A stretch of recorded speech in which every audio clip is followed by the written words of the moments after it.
दोस्तों इमेजिन कीजिए कि आप और किसी और स्टूडेंट का नीट में सेम मार्क्स आता है, मींस 720 में से 550, और उसको एआईआर अलॉट होती है 30,000 और आपको होती है 30,500, और उसे गवर्नमेंट मेडिकल सीट मिल जाती है और आपको कुछ रैंक की वजह से गवर्नमेंट मेडिकल सीट नहीं मिल पाती है। ऐसा क्यों? सेम मार्क्स पे भी रैंक डिफरेंट डिफरेंट। तो यही है टाई ब्रेकिंग रूल्स। और अगर आप नीट 2026 की तैयारी कर रहे हैं तो इस वीडियो को एंड तक देखिए, क्योंकि ये वीडियो आपकी रैंक डिसाइड करेगा। तो हेलो दोस्तों, मैं मोहम्मद बाजमीर आलम और आप सभी का स्वागत है स्काई कोटा एकेडमी के इस ऑनलाइन प्लेटफॉर्म पे।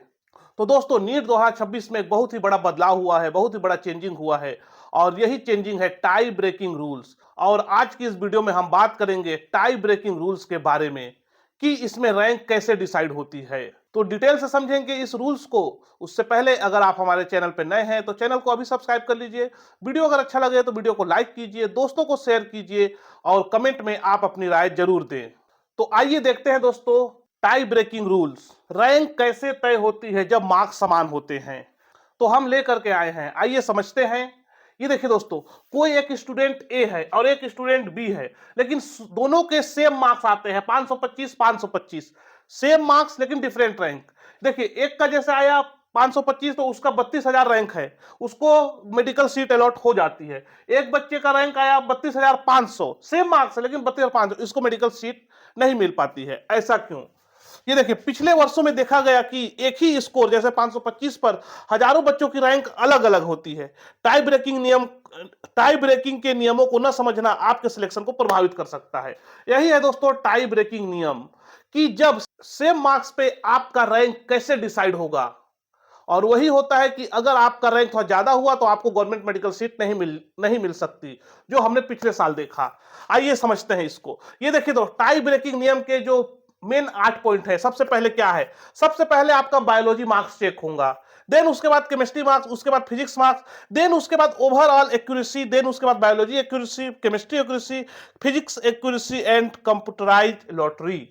तो ये 8 इंपॉर्टेंट पॉइंट हैं। मतलब कहने का मतलब ये है दोस्तों कि जैसे ही अगर आपका मार्क्स सेम हो जा रहा है, टाई आपका मार्क्स टाई हो जाते हैं, जैसे 525 से 525, तो उसमें सबसे पहले आपका चेक किया जाएगा कि बायोलॉजी में आपके कितने मार्क्स हैं। अगर यहां पे फर्स्ट में ही अगर आपके बायोलॉजी में मार्क्स ज्यादा है, दूसरे स्टूडेंट कम है, तो आपको पहले रैंक अलॉट होगा। देन उसके बाद मान लीजिए इसमें भी आपका सेम मार्क्स रहता है, तो उसके बाद आपका केमिस्ट्री मार्क्स चेक किया जाएगा। देन अगर केमिस्ट्री में भी अगर कुछ आगे पीछे रहा तो आपको एक मिल जाएगा रैंक। अगर इसमें भी सेम रहा तो आपके फिजिक्स मार्क्स चेक होंगे। और अगर फिजिक्स में ऐसा रहा कि फिजिक्स का आपका ज्यादा है, उनका कम है, तो पहला रैंक आपको अलॉट होगा।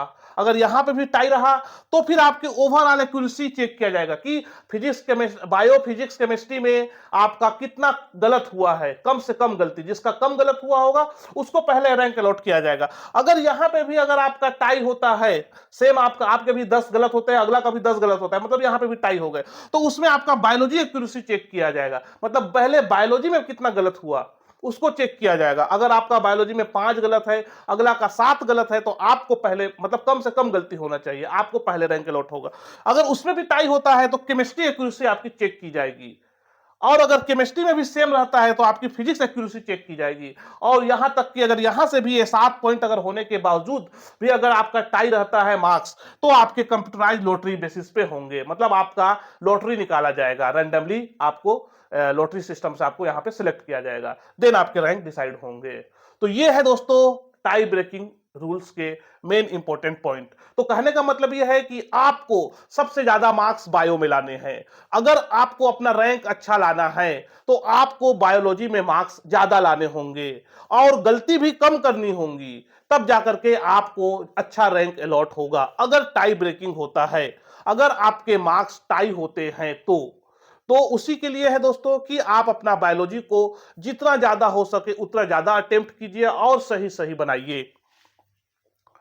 अब देखिए दोस्तों, सबसे पहले जो प्राथमिकता के बारे में हमने जो बताया कि बायोलॉजी, यदि 2 या अधिक छात्रों के कुल अंक समान हैं तो सबसे पहले बायोलॉजी के परसेंटाइल अंक देखे जाएंगे। जिसको बायो में नंबर ज्यादा उसकी रैंक बेहतर। ओके। देन उसके बाद केमिस्ट्री और फिजिक्स का,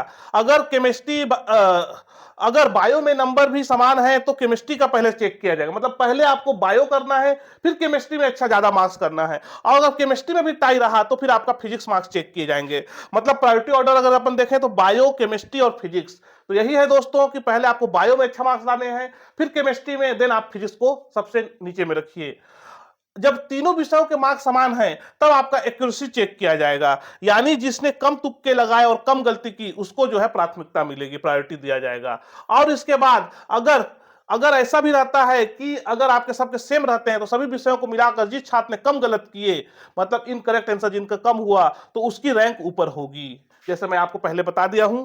अब उसके बाद बायोलॉजी में सटीकता अगर ये भी सेम रहता है, तो जिस यदि कुल गलतियां भी बराबर हैं, तो देखा जाएगा कि बायोलॉजी में किसने कम गलत उत्तर दिए हैं।